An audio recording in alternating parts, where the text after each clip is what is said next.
Welcome. This is the Do the Talk podcast, a real estate podcast that teaches the regular people how to invest in real estate.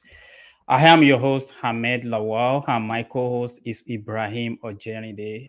We are committed to making investing in real estate seamless as much as possible. That is why we are here. And if you are looking to, learn, grow, learn how to, put yourself into a better future, into a better position for the future, then you are at the right place. So keep in mind, like we always said every week, this is not a get rich quick scheme. You will need to put in the work. We are doing the same, so it's not as if we are just teaching this and asking you to just sit back and money is going to fly all over you. No, that is not it. So when you put in the work, we are very 100% sure that you will see the result. Ibrahim, it's another Friday. We are here Yeah. again. This is our fourth week. How are you feeling? I'm doing fantastic, Ahmed. It's good to be back again. Guys, we really appreciate you guys tuning in. So tonight we'll be talking about how you can source deal. It is very important. It's one thing you know all the information, it's another thing you actually source the deal. And that's where the cash flow is gonna come from, the appreciation, the financial freedom that we all dreaming about, like we all trying to acquire. And it's gonna work, like Ahmed just mentioned. All you have to do is put in the work and trust the process. Get it going, guys. So as we always say, we want this to be an interactive section. We want you guys to ask questions. That's one of the main reasons why we created this podcast. We want to, treat all the questions as much as we can. That way, everyone is involved in this process, in this learning journey. Okay, um, Ahmed. So I mentioned today we are talking about how to source deals. Where can you get us started from? Like, how can our audience learn how to source deals? Thank you, Ibrahim. Honestly, sourcing deal is a very important step in Yeah, real estate. yeah, Like you and I know that if you are buying real estate, this is where real estate can make you or yeah, break you. sure. If you buy a very rough deal, that will not go down well. But if you buy right, like I always say, buy right, this can be the most interesting thing that you have done in your entire life, because this Yeah, is very profitable. So buying deals is very important. That is what we are going to be going over today. yeah, And for me, if I'm buying deals, the very first thing I want to do is to define my buy box. So what do I mean by buy box? A buy box is really what you are looking for. Let's say I'm looking for a house to do Airbnb.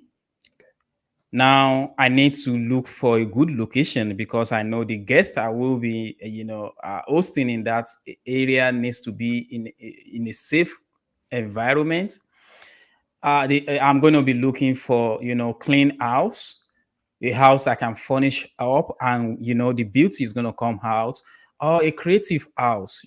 People use tent for Airbnb. Something very creative, structure wise, might be some selling point on Airbnb. So that might be my buy box when we are saying buy box on the on the when I'm trying to buy Airbnb. But let's say I'm trying to buy renter, my buy box is going to be different from my buy box. If I'm doing Airbnb at the unit, right? So depending on my exit strategy, which can be regular renter, it can be Section 8, it can be Airbnb, it can be mid-term renting, it can be sober living, you know, it can be assisted living, it can be anything, right?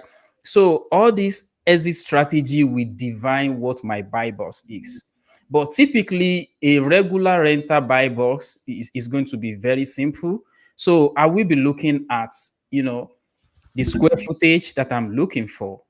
Let's say my square footage needs to be within 900 to 4,000. That is what I'm looking for. Yours might just be 900 to 2005, depending on how much you want the property to be as big. Let's say the year built. we know the building, the more you want to account for, in your rehab. So you need to consider how old do you want the building to be. So is it going to be 1990? Is it going to be 2000? Is it going to be 1950s? When I'm buying a house, I always buy a house from 1950, 1960 upward. I'm not trying to buy something older, depending on how long ago they actually did an upgrade on that house. So if they just do an upgrade like 2016, change the water heater, change the roof, make sure everything is in working order, then I can waive the year bill. So that is one thing that it depends on who you are as an investor. Another thing is, how many bedroom do you want? If I'm buying 3-bedroom house, it's going to be different from 2-bedroom house. It's going to be different Yeah, from sure. 1-bedroom house. So, all these things comes to play when you are defining your buy box. Buy box is basically your want. What do you want? Sure. Because if you don't know what you want, anything they throw at you is just going to be like, that's what you take, right? So you need to know what you want in real estate as well. It's just like every other thing in life. You need to define what you want. So buy box is literally your want. So do you want a garage? How many bathroom do you want? Do you want a space whereby you will be able to add additional bathroom? Stuff like that, it needs to be defined in your buy box. And when you have those, then you are set to be looking for a property to buy. So Ibrahim, let's assume now, since we already explained our buy box, so let's Yeah. assume that we already have our buy box. For our audience sake, what will be the next step? Where do we go to actually, put this buy box into play? Yes, that's a great question. So, what I recommend people to do is to actually, it's two different ways to get it, either off market or on market. Um, I would say the easiest and the quickest might be on market. Okay, Okay. off market is good, but you have to. It's quick when you know how to get it. To acquire itself, it's not gonna take long process. But when I say quick, initially, when I mention quick, I mean quick in the sense that when you already have your fund, you have your credit score and everything, it's quicker because you see the house, you talk to a realtor, you grab it and all that. But off market, you need to really have connect, you know, work in hand with investors, realtors, and so it might take you a little steps, but it's a good way to source your deal. Okay. So on market, off market, I'm sure everyone has different angle because there are a lot of platforms out there where you can use to source your deal. For me personally, I've been doing online sourcing. Okay. Offline is great. In fact, it is possible to get more appreciation, like forced, sweat equity Hmm. and appreciation when you buy, when you buy a house and you just have to fix it a little, or you buy it right from the beginning. You get most of that from off market. Oh, I see. So it would be very interesting for our buyer to learn more about off market. So Ahmed, I would like to ask you, what do you think people can do? I intentionally pass this question to you because I know you're a pro in off market and how to so I intentionally pass that to you. What do you think people can do to actually get into this off market? Because it sounds so interesting for our audience out there. So basically, if you are trying to buy real estate in off market, it's kind of it requires skills Sure. different from all markets. All Mhm. markets, you probably need to go through real estate agents that knows what they are doing and stuff like that. So basically, you are trusting a professional that has been trained to look for deal for you. Off market is different. Off market is literally, you can do it yourself, or there are people that are specialized in finding those houses for you They just need to know what your buy box is. So basically, uh, I can literally jump in my car, go to the neighborhood that I'm looking to buy in, and look for the most ugliest houses in that neighborhood, really. So when I find that, I can approach or take down the address, skip trace the owner of the house. Skip tracing means that I go on a platform like True People Search.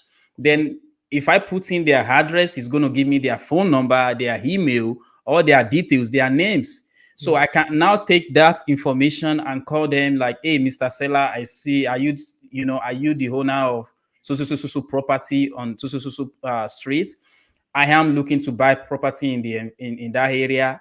Will you consider taking offer on that property? It's as simple as that. So, and if they say yes, then you go into negotiation mode. Like, hey, what is the condition of the property? Then you try to, get the condition of the property and give them a reasonable offer, because you never know, right? So that is one. We call that one driving for dollar.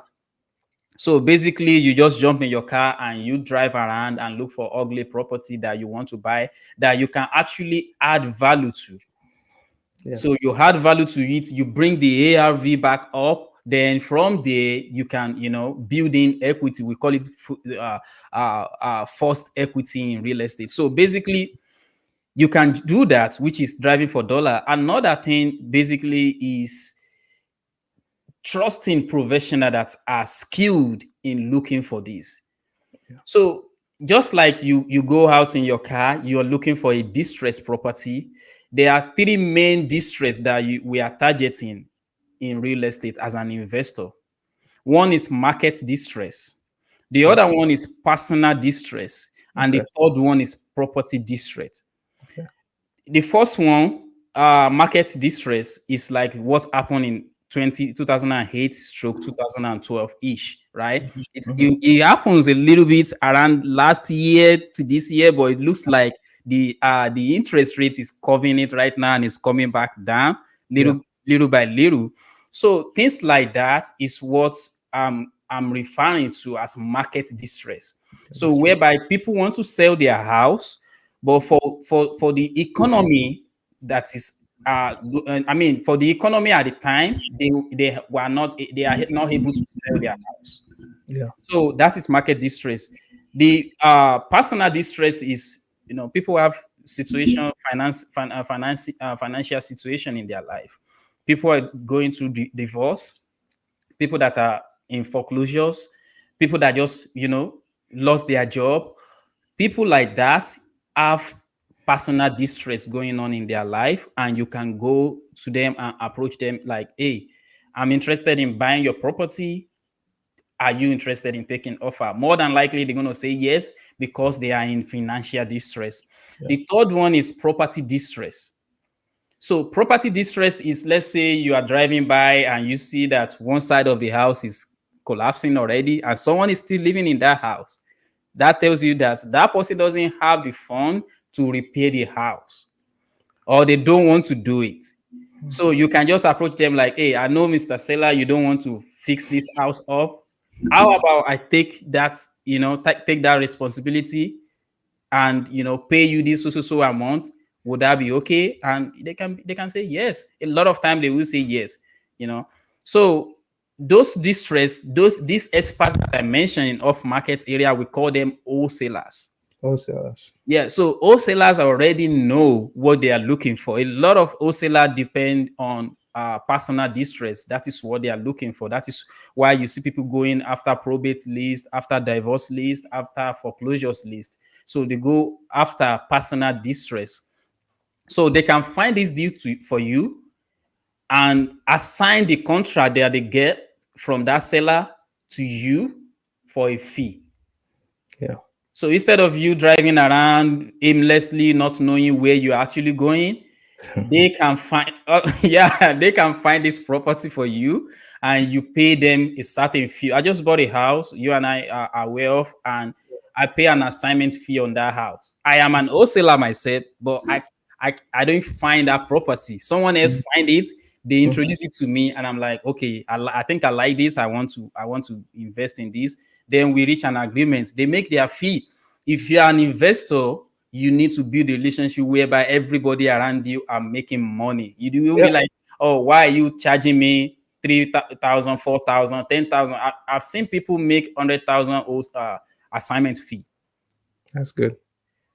Depend on how you can negotiate that good price. Yeah. So you can trust those people. One, I've discussed driving for dollar. Trust those people, or if you see anybody that is willing to sell their house, you can approach them yourself or do all this work yourself. So that is pretty much how off market works.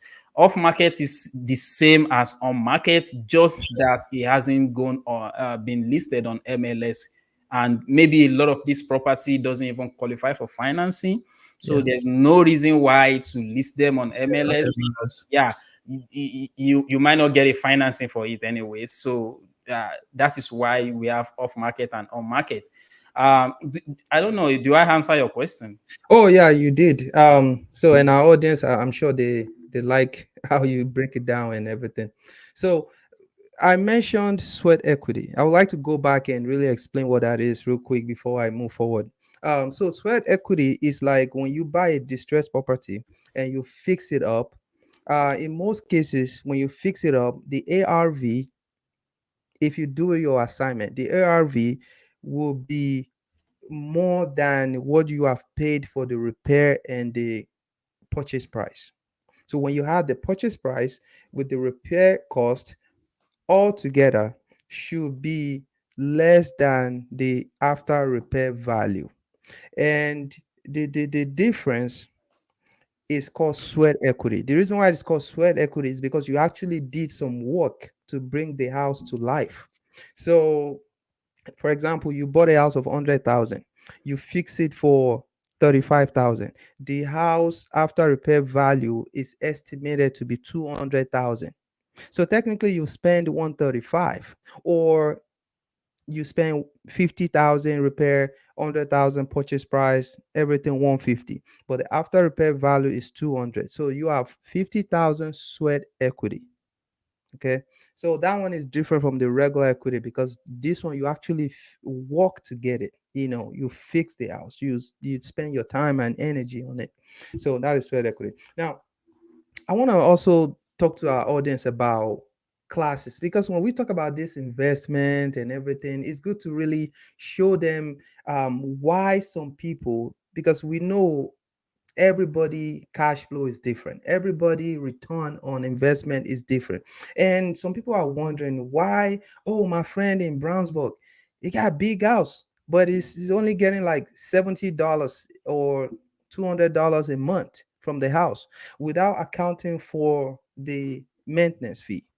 Okay, and another friend in Eastside that has a smaller house is getting about $600 from the house. Let's say you account for a repair of $200, actually taking on $400 a month. Repair, and actually with a vacancy, maybe repair 150, vacancy $50, and it's still cash flowing like maybe $400 a month, and the person in Brownsburg is not cash flowing anything. So now, because of that, I would like us to break it down, which I'm more than happy to start on that. So I want to say we have about four classes in general. We have class A, class B, class C, and class D. Okay, so class A, these are your neighborhood that primarily are for single family resident, owner occupied. In most cases, the school are the top notch. The system is good over there, the road, everything is clean, things are looking great in those neighborhood. And for reference, those neighborhood, it include are not limited to Carmel, Fishers, Zionsville, Meridian Hills, Westfield, Noblesville, Brownsburg, some area of Avon, some area of Plainfield, some area of Greenwood. Okay. Now in this neighborhood, you barely will get cash flow. And the reason is because the house it's already expensive. The mortgage is expensive. So whoever wants to rent that kind of house, in most cases, they would rather want to buy their own house. Okay, in most cases. So you barely gonna find someone who's ready to pay that huge extra money, because in that neighborhood it's like it is actually designed for single family, residency, where you don't really, you find rental here and there, but it is not that area where you're gonna find a lot of cash flow, just because it's just expensive. You know, people wants to rent. They also care about their monthly payment. So in most cases, if you have to pay like 2,000, 2,200, 2,300 for rental, even if I'm your friend, I'm gonna tell you, hey, bro, why don't you buy your house? Yeah, I'll be honest with you. just buy it. Yeah, just buy your house, because why would you be paying like 2,200, 2,300 in in Indiana? So that is why it's one of the reason why people with class A, they barely get huge cash flow. It's just, but one benefit though, that is the area where you can bank on appreciation. Hmm. So whatever you pay for the house, let's say you bought a house for, like, usually it ranges from, like, like 365 upward. When you buy a house there, give it 2, 3, 4 years, the appreciation will be massive compared to class B, class C, and class D. Now let me go to class B. Class B, it is a neighborhood where it has more of single family and owner occupied. However, you see um, more rentals compared to class A. Class B, the school are, are good. The school are good, not as excellent as class A. Okay. In class B, you get some cash flow compared to class A. You get more cash flow. But that's not even the greatest area to get your cash flow. Yep. You have appreciation as well. In that area, you are going to see more of owner occupied compared to um, class A. No, no, sorry. I'm sorry. You're going to see more of rentals compared to class A. So, That's correct. but overall, you will see owner occupied, the ratio. Owner occupied is more than the rental, because class B is like a next step to A. The school are still good. The system find the road out good. You get some cash flow. Appreciation in this area is not as huge as class A. However, it is good. You're gonna get a good return yearly. Okay. This area. What before you move on, Ibrahim, Sure. what are the areas in Indianapolis, just our market here, Sure. that you think belongs to class B? Just mention few for us, just for our Yeah, audience. yeah. So some part of Avon, some part of Plainfield, Southport, Claremont, Broad Ripple. So Broad Ripple used to be, C, but now Broad Ripple is like about B now, just because of, things are changing. Some part of One America, some part of Fountain Square, New Palestine. Now Canby is going up. Canby can be called class B now. It's still, some area is still C, but Canby can be also referred to as B. Danville is going up as well. So things are changing. We are seeing development in Indiana. It's very awesome. Okay, so with B, you're gonna get some cash flow, you get some appreciation, but that is not where you're gonna get the best cash flow. Um, Yep. Now let's look at C. Okay, so class C is a neighborhood where you're gonna see about half and half. So in class C, you will see half rental, half owner occupied. In class C, the school system may not be awesome, like it's like average. It's good, but it's not the top. It's average. Okay.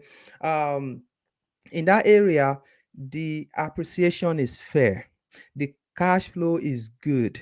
Like this is kind of area where you're gonna be seeing, like, someone will tell you, oh, I'm making $600, I'm making 700, I'm making Yep. 490, I'm making 500, depending on the deal, the initial deal, and the tenant in that area. So It is a good area. I like to buy. Most of my property are in Class C. That's Class where the money is. Most of my property are in Class C. Um, where I'm living can be a mix of B and C, depending on you know how you look at it. But my investment properties, most of them are in C areas. That's where you get the most cash flow. In this area, some part of Canby, Speedway, Morrisville, Lawrence, Beach Grove, Martinsville, some part of Danville, some part of West Side, like Georgetown area, and all those, Pike Township. Pike Township. Thank you. All So those can I areas. can I expect appreciation in Class C? We you mentioned that its cash flow is Yeah. higher. Mhm. Can I buy in the Class C area and still expect appreciation as much as I expect it in Class A and B? Definitely, you get some appreciation to answer your question, but the truth is that the appreciation in C won't be as huge as A and B, Correct. because this A and B are the area where the first time home buyer, they really target those area because they want a good school system for their kids. And you and I know that real estate is demand and supply. So Yeah. the more people demand for an area, the high chance that area, the likelihood of that area going up in prices and in demand, in services, everything is high. Just like if you go to Carmel, Zionsville, you can tell in the structure of the road, the city, how it's clean and everything. The city are doing more work to make sure they are keeping up with the standard. The HOA are doing their part. Everybody are on their feet just because they know the demand is high and they want to keep, because the higher the higher uh the quality of the resident or people that are living in that area, the higher they are able to get, the chance of them getting more taxes from the people living in that area. So everybody wants to, get into this. Maintain that status. Yeah, so because it's helped the city to grow as well. So Class A, Class B, yeah, you get a good return, like appreciation, I meant, but the cash flow may be lower compared to C. C is like a balance, stage where you get very fair appreciation and you get a good cash flow. So we see you can actually get the both at the same time, appreciation and cash flow. A and B, you might be lucky in B and get some cash flow. Appreciation, you get it as well, but C will be the perfect balance. Okay. Now, D, this is the area where it's mostly rentals. Now, of course, here and there you see some owner occupied.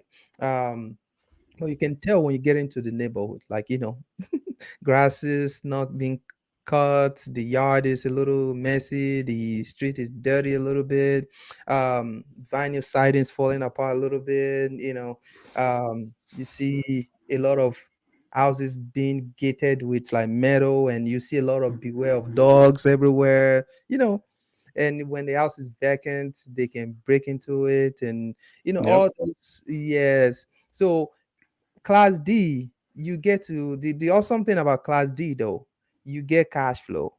Okay, Steady. because when you buy that property, most of the time you buy it cheap, and when you finance it, sweat equity as well, because you're gonna fix it and the value will go up a little bit than what you paid. Then you can rent it out. Then you'll be able to get people to stay in the house, though you might have more headache, to be honest, because the class of people that wants to live there, they have some challenges, and the good thing about investors, I mean, investors like you and I, if you're already aware, you know what it is, you know that these are the people you want to engage in. I think one day we're going to talk about this topic on how to choose and who are the people that you want to, because as much as we want to help everybody, it's the kind of people you want to deal with in your investment, like this Class A, Class C, Class B, because it matters because it's gonna determine how fast or how energetic you're gonna be into that your um investment journey. If it's if class A is too frustrating for you because no cash flow, it's better you switch to class B. If class B is not too good for you because of cash flow, you switch to class C. Now class C may be your balance, so it's better we know, like, just give our audience an advice on how to really choose. I know I'm saying all this now, but it's a good thing to be able to choose where you want to stay, so that way you can repeat that same class, and uh, hopefully that will help your investment journey. So class D is a good area, like, in the sense that you get cash flow. If you're able to deal with the demographics, people that live there, is good for you. You're gonna have cash flow, you'll be fine. Some people find it challenging. I myself have not tried D before, but I'm mostly C right now. I'm willing to, I mean, if I see opportunity, I'm willing to try all of them and see which one I'm going to be focusing on. That way, I don't get burnt out. As much as I like to help, you have to choose a pattern, like choose what works for you the best. That way you can stay solid in the real estate investment, and it will help you grow, and you feel fulfilled because you are in the spot that you want to deal with. So, Ahmed, I know I've talked about all this now. What can you say about the kind of, like, the challenge that people might face? How, like, when you go to some area, you see one area is looking beautiful, but when you go to the next street or the next door street, you see a little different from how do you from home, or how do you see how this house is gonna do? Like, is it going to be a good return, or how do you determine which one is the best So buy? for me, Hmm. I always look for upcoming areas. Okay. So I always make sure I see investments, investors' activity all Okay. around. Okay. So if I'm driving, if I want to buy this house, I'm probably going to drive there at Hmm. night and during the Okay. day. I want to see what people are doing at night. That's a good I one. want to I want to drive during the day to see what is going on there. So if Hmm. I see that this house is brand new, it's not really brand new, but they have like do a lot of rehab on it, and it's now looking like 2023 standard, and the Hmm. next door look like 1950 house that is almost run to the ground. Yeah. I will buy in that area. Okay. Why? Because very soon when money is moving in, it's not just moving in. Investor works on data. Yeah. So Yeah. before you know it, that area that looks run down right now comes Yeah. back in 3, 4 years. Yeah. Everything will look brand new, and you will be surprised what that. So I'm going to give you an example. So I one of my units is on Winthrop Avenue. Yeah. One of my brother helped me to move into that unit. Okay. So Winthrop Avenue looks really, really rough, Oh. 2021, when I was Okay. moving in. Okay. But I saw a lot of investor activity in there. If you look at that area now, every single door in that area Remodel. is now owned by an investor. They are all Wow. remodel. You see for rent sign in front in the front yard all across because they are new. They just got rehab, so they are looking for new tenants. People will go to area and be like, oh no, I don't want to be in this area. How about you look for investor activity? Sure. If investor activities is in there, that means you are early. You got in there early, and now people are coming in doing Yeah. rehab refinancing. Now your house will, because Go up. how single family works is comparison. Yeah. So if you have 2 bedroom, 2 bath, if the next door is 2 bedroom, 2 bath, or rehab, now your house ARV is now what that house is. Wow. So that is how it compares. So That's now awesome. when those guys move in, your ARV will jump up. Wow. So Interesting. that is how I usually do my calculation when I'm moving Okay. into that area. Okay. However, you need to do your due diligence when you are getting a tenant in the unit. Yeah. You and I know I don't do regular tenants, not Yeah. because of anything, just because the cash flow is not what it's not enough for me. For I, you. I, I like more of mid-term Yeah. renting Thank to you for that. uh healthcare professionals that Sure. bring more money in for me. So that's just my preference. However, if you do your due diligence in renting to people, you know, even if they are gonna people, things happen, people lose their job they don't expect to, Yeah. when things like that happen, if you rent to someone that feels the sense of responsibility, Yeah. somehow they're still going to find you your money. And when things happens and they can't pay, they communicate with you. We are all human, right? Yeah. So we let you know, hey, this is what happened. I'm working on it. This is when I'm going to be, I think I will be able to get you your things like that. Is them feeling the sense of responsibility, like I have to pay this. Some people don't care. So those are the people that you want to, try to screen out and make sure you are renting to the right person. Uh, That's a good one. having said that, I quickly want to jump onto where can our audience find these, deals. Mm-hmm. Mm-hmm. So on market, definitely, you contact your real estate agents, make sure you give them your buy box as we have, discussed earlier. Then they will work on it and find you the deal through MLS. Mm-hmm. MLS is multiple listing services. However, if you want to find it yourself, or you want to work with wholesalers, or if you want to find off-market deals that you can actually do some rehab on and force the equity or swear equity into, then you might need to, subscribe to some tools. One I discussed earlier is Driving for Dollar. You can look around in the neighborhood and find the most ugliest property and negotiate the price and get it at a good price. But that is, time consuming. You're burning gas. We all know the price of gas is not smiling right now. So you're burning gas and all that, and you don't even know where you're going to find what you're looking for. So that is why that strategy is kind of hard. If you are not an expert in your neighborhood, you might not find anything. Yeah. However, you can do the same using software. There are some software that are designed for something like that. You will be sitting in your room on your laptop, and you will be driving for dollar. They call it virtual driving for dollar. If you subscribe to a tool called Batch Lead, they have virtual driving for dollar.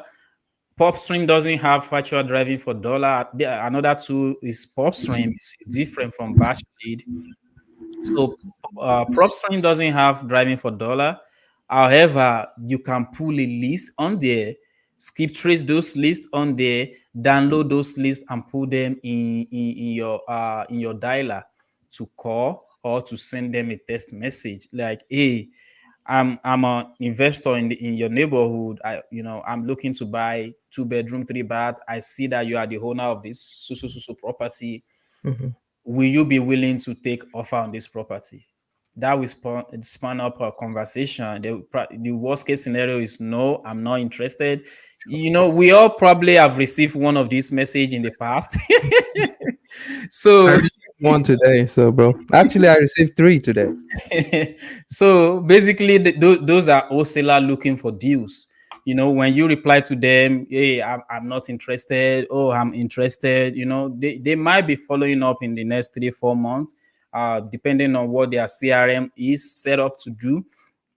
However, if you can do that inside your house, but remember, this takes a lot of time, a lot of patience, and a lot of skills. Mm-hmm. Skills like comping, skills like familiarity with the market, skills like talking to real estate experts, your contractor, real estate agent, property manager. You want to call them up and give them the number that your wholesaler gave to you, or the address you are trying to purchase, what the number is looking like, so that they can give you their expert advice. Ibrahim are mentioning some communities earlier on. Yeah. That is because he's an expert here in Indianapolis area. Yeah.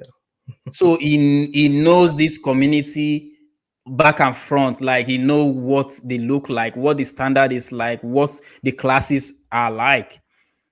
So that is why you need all these teams. You need a contractor, good contractor on your team. You need a good real estate agent on your team.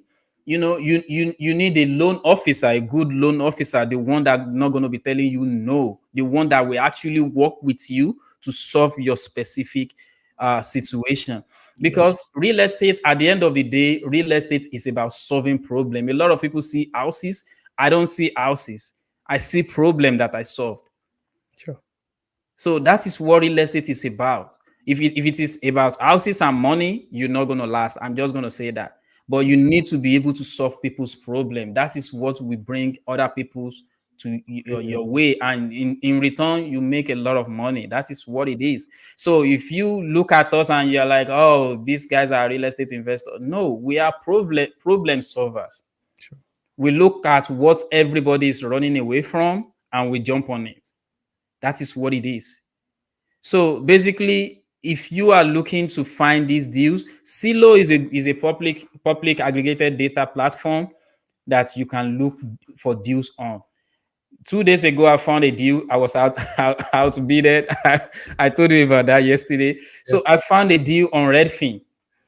So deal is everywhere, literally. If you are driving, make sure you are looking around and looking at what, you don't just look at, oh, this is a rundown house, I don't want it. No, look at what potential you can, how much value you can add to that house, Yeah. and in return, it give you a great potential, it give you a great rent, becomes a great unit for you. For investment. So Yeah. that is basically what investor is. And about regarding the tools, Zillow is very good. I use Zillow to comp every day. Redfin, that is where I search for property. I have PropStream and Batchlead as well. These are places you can go to source for deals yourself. But remember, there are experts that have been trained to do this. One, real estate agent. Two, wholesalers. But if you want to do it, if you want to learn it, if you want, if you want to continue doing this every day in and out, you probably need to learn it. You Sure. probably at some point need to be able, because even if real estate agents brings a deal to you, you still need to be able to run your number and make sure it makes sense to you. Especially wholesalers. Wholesalers are going to tell you everything you want to hear just to sell their deals. That's normal. Real estate agents are licensed, so there's so much they can sugarcoat their deals before they get it sell. But wholesalers are going to tell you everything you want to hear. Yeah. They can tell you it's 3 bedroom and they know it's 2 bedroom. Yeah. And when you go back to them, oh, this is just 2 bedroom, they will tell you, oh, you can add one more bedroom. Yeah. So that is basically, I'm not saying that is what all wholesalers do. No. There are a lot of good wholesalers. I don't lie to people. If you are not going to buy it, you are not going to buy it. It doesn't work. It doesn't work. That doesn't mean we are not going to do deals the next time. In the future. Mm-hmm. Yeah. So that there are a lot of experts out there that do it the right way. And those are the people that you need to connect with. And it makes sure the energy you are putting out is positive as well. Because if you are putting out a negative energy, you are not going to receive a positive energy. You're going to attract negative energy as well. Mm-hmm. Mm-hmm. So when you are dealing with these experts, don't waste their time. Make sure you know what you want. Make sure you prepare yourself so that you don't just go to them to ask random questions. Nobody have time for that. If you're ready for business, approach people and they are going to find you the deal. I am an investor. I still call agents or I still call wholesalers or, because if you need these connections, you need to build a pipeline of deals coming in. And you need to stay reliable so that people know that if I reach out to Ahmed, he's going to buy this deal for me. They know what you are looking for already. So basically, that is the tool part for me. Ibrahim, is there any other tool that you use for home market aside from MLS, or you basically just use MLS? Yeah, yeah. To be honest with you, I do most of my sourcing from the BLC, the MLS. I've not really achieved any success from outside of the MLS just because I'm not, because I'm a realtor. So I just naturally just I just go to the Yeah, it's BLC. But natural, I know. yeah, yeah. But the truth is, I am ready to get deals from off market and everything. Starting from now, I'm ready to do that. Usually, I just go to the BLC and get deals. I want to say something, guys. You see, when you ask question, you are only a fool for 1 minute, just for one time. But when you don't ask question, trust me, you are fool forever.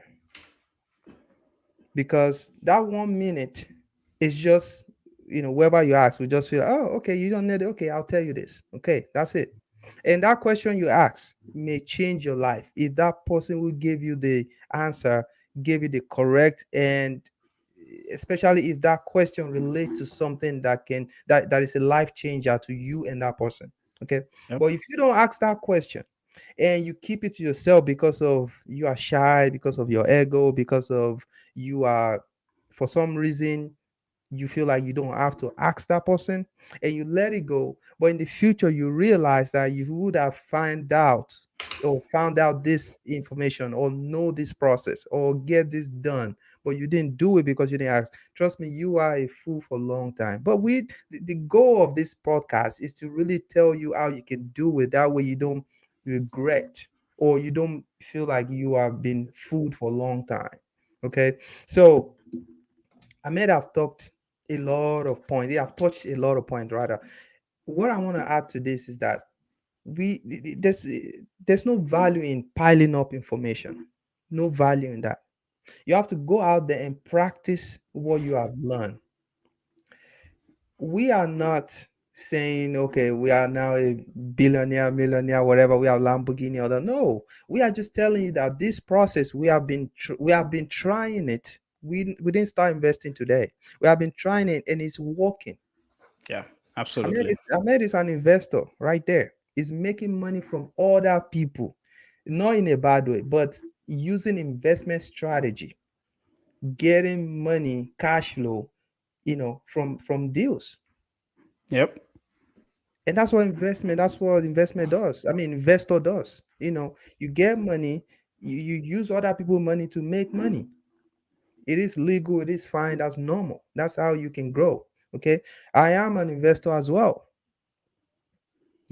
So we want you guys to learn all this and go out there, talk to people. Of course, you're not gonna know everything from that's why we break there's no time to explain everything to you guys. Well, that's why we are breaking it down every week and try to give you information, enough information as much as possible, valuable ones, so that you guys can go out there and be confident and be, um, feel ready to start this investment. It's normal to be anxiety, to have anxiety. It's normal to be anxious. It's normal to have this fear of what's gonna happen if I start this investment. What will happen to me? How am I sure this will go well? Okay, that's normal. There's nothing good that comes easy. We feel the same way when we start this journey. When we started this journey, in fact, there are some deals that will still make you feel certain way, like even though we have been doing this, but we have not done everything. We are still in the process too. We are still, learning every day. So for example, if you throw like 10 units to me right now, I'm still gonna feel like, oh, okay, hold on, bro, I have not tried this. So how do I get this? But I'm gonna confront it because I know the value. I know what is gonna come out of me acquiring such a investment. So in essence, what I'm trying to say now is that enough of just listen. Go call people up. Ahmed is there. Give me a call. Hey, brother, I have this amount, or I want to start this. How can I do this? I've been saving this for the last 2, 3 years. I have this in my account sitting. I don't know what to do. What can I do? He's gonna guide you. He's gonna tell you what to do. Okay, and trust me, with time, you will start seeing the difference in your life because at the end of the day, real estate investment, I mention with time deliberately because it's now, we are not saying you're gonna be rich tomorrow. No, no way. I'm not saying that. Yeah, you have to put in the work and follow the process. But at the end of the day, when that time comes, you will thank us. Like you will say, guys, I really appreciate it. Because without doing it, you will regret not doing it, especially when you are association, like you have that connection. You are watching us, you are learning from people, but you just analysis Just paralysis. choose not to do it. Yeah, fear of the unknown. Because of fear, yeah.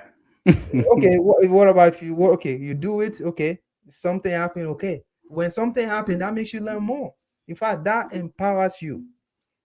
So that is not an excuse. Fear, come on, guys. Fear is nothing. You all you have Yeah. to do is face it, know what it is, see how you can, you know, mitigate or reduce that fear by talking to an expert. Give them a call. Tell them your fear because they will be able to tell you how you can tackle that fear because they've done it before. Yep. I have done it before. Ahmed has done it before. So we know the areas that will be scary to, any of you guys out there if you haven't tried.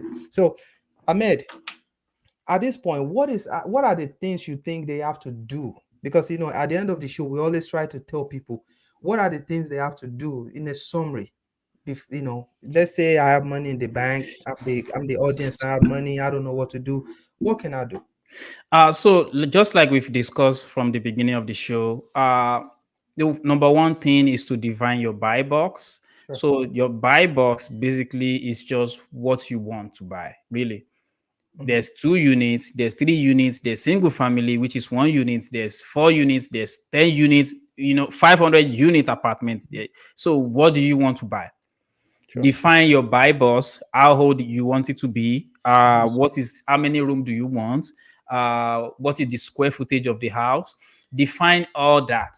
Mhm. After which you decide which route do you want to go, or you want to do the two. I do the two. Like basically, I search on market and I search off market too.